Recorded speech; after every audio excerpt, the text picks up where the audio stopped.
primera, que era una fase sumarial, secreta, en donde que era presidida por un juez de instancia, y la segunda parte, que era un juicio público por un juez de sentencia. En esa época había 15 días de sumario, 5 días para solicitar apertura nueva o un alegato definitivo, un auto para no fallar. A continuación, explicaré por qué hice en relación a estos hechos. Resulta que en 3 ocasiones diferentes, de conformidad con el artículo 8 del Código Penal, el Ministerio Público, por medio del Ministerio de Relaciones Exteriores, solicita la extradición de mis representados en gobiernos del doctor Endara y Pérez Valladares. 3 oportunidades en que tanto la asesoría jurídica del Ministerio de Relaciones Exteriores de Guatemala como el gobierno de Panamá le dicen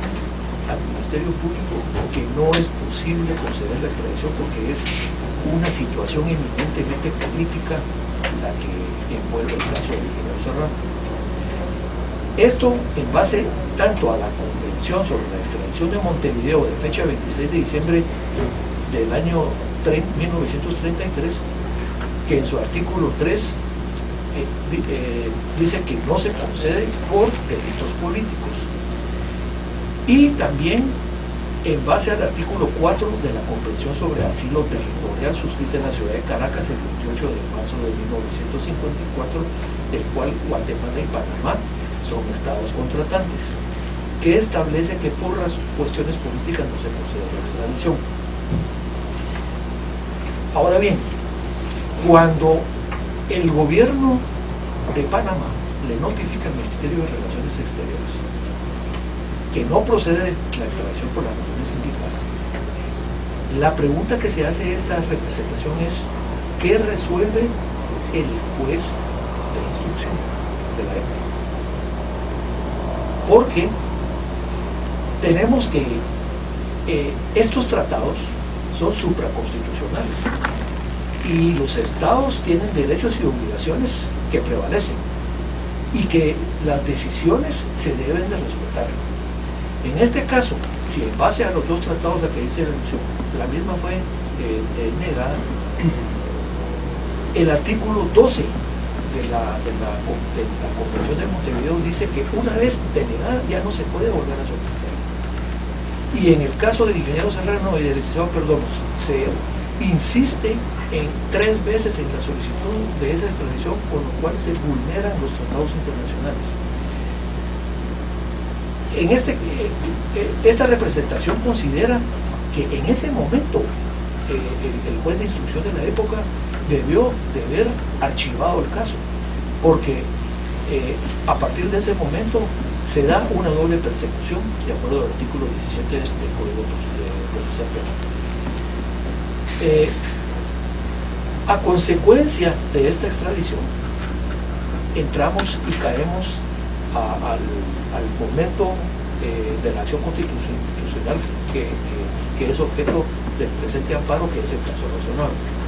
porque entramos al principio de jerarquía constitucional. El artículo 3 de la Ley de Amparo y Exhibición Personal, el artículo 9 de la Ley de Organismo Judicial, los artículos 44, párrafo 3 y 46 constitucional, así como el 6 del Convenio Europeo para la Protección de los Derechos del Hombre y las Libertades Fundamentales, el 7.5, el 8.1 de la Convención Americana de los Derechos del Hombre, el 9.3 del Pacto Internacional de Derechos Civiles y Políticos, establecen que debe de haber un plazo razonable para la resolución del caso.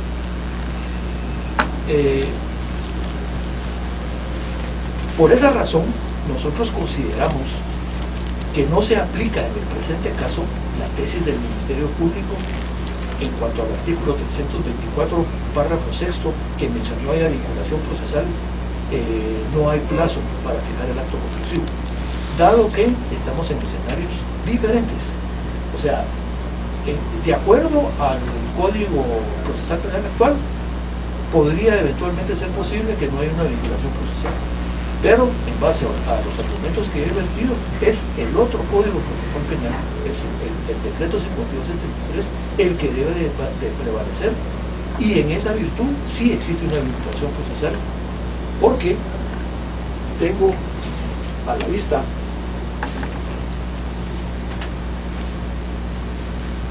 una certificación de fecha 20 de julio del año 1994,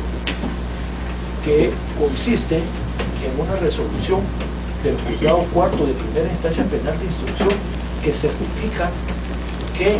los documentos, auto de instrucción,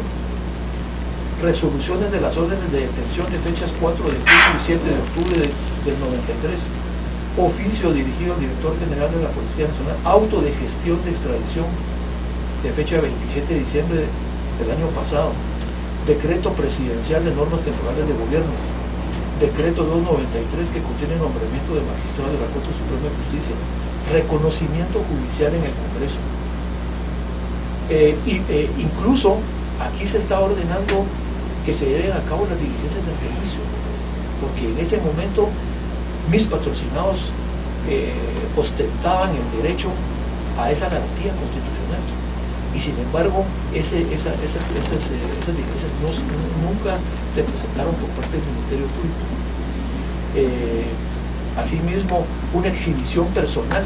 que se había presentado en contra del ingeniero Serrano y del licenciado Perdomo, que se tramitó en la sala cuarta de la Corte de Apelaciones para establecer cuál era la situación de él en ese momento, también está obra en autos, pero no se ha presentado a estas actuaciones. Por esa razón, consideramos nosotros que efectivamente sí existe, y esta resolución, señores magistrados, obra en autos. Existe una vinculación procesal ya está la vinculación procesal.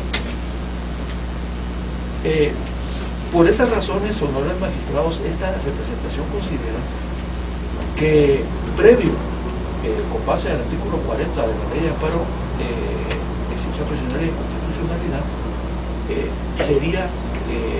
prudente que se ordenara un auto para mejor fallar, dado que en el informe circunstanciado que tuve la oportunidad de analizar, resulta que estimo que, si bien es cierto se acompañan una serie de documentos, no están las partes procesales pertinentes para acreditar que efectivamente hay una vinculación procesal conforme al Código Procesal Penal anterior, que son necesarias para que ustedes determinen realmente si existe o no vinculación procesal. ¿Cómo sería, por ejemplo, la denuncia que presenta el licenciado Walter Robles, jefe de sección de Fiscalía, la resolución esta de instrucción en relación a la decisión del gobierno de Panamá en relación a la negativa de la solicitud de extradición? Esa resolución para esta defensa resulta ser fundamental,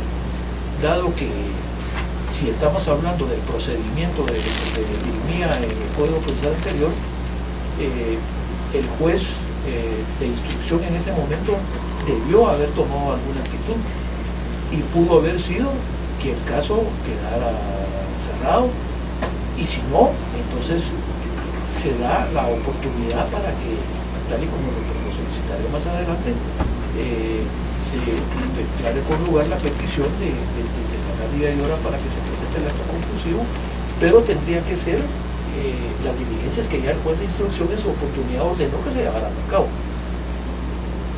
Asimismo también que se solicite las órdenes de arraigo, las órdenes de aprehensión, los embargos de bienes que sufrieron mis patrocinados, verificar si efectivamente existe una denuncia en contra del licenciado Perdomo Sandoval.